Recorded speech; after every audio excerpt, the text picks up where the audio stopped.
Tell me about your secret life and all the things you've seen. Why is it taking so long? They should be going faster. You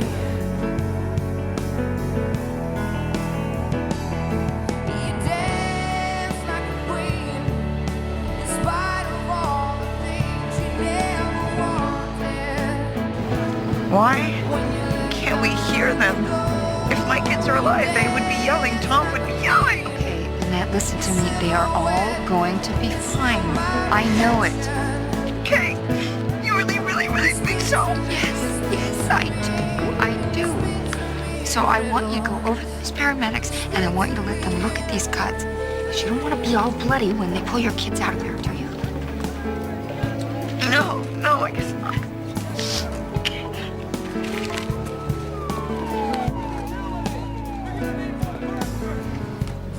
What are you doing? You don't know if her kids are gonna be okay? I'm just trying to comfort her. By giving her false hope? What do you suggest we do? Well, you should be saying, Lynette, this could end badly. So you should start preparing yourself for that now. Edie, if you say that to Lynette, so help me God, I will wring your neck. And I will help her. Tom and Ida and the kids are buried under that rubble. And what is it with you people? Why aren't you willing to face the facts? Because we're hoping for a miracle. A miracle? Maybe, just maybe, if we stop flapping our gums and we start asking God to take care of our folks, He might just help us out.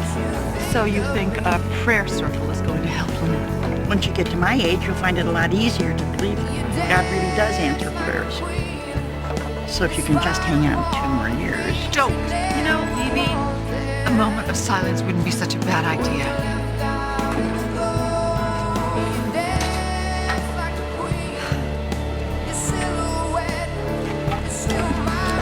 Hey guys! We got someone!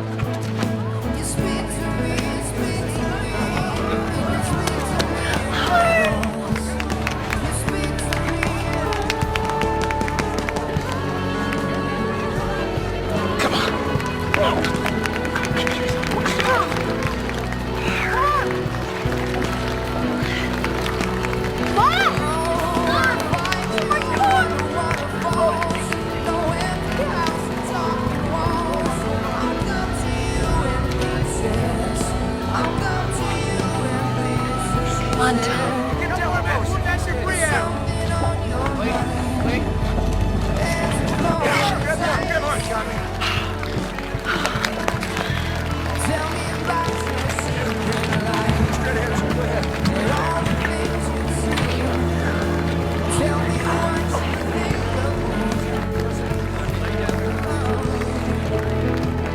Where's Ida?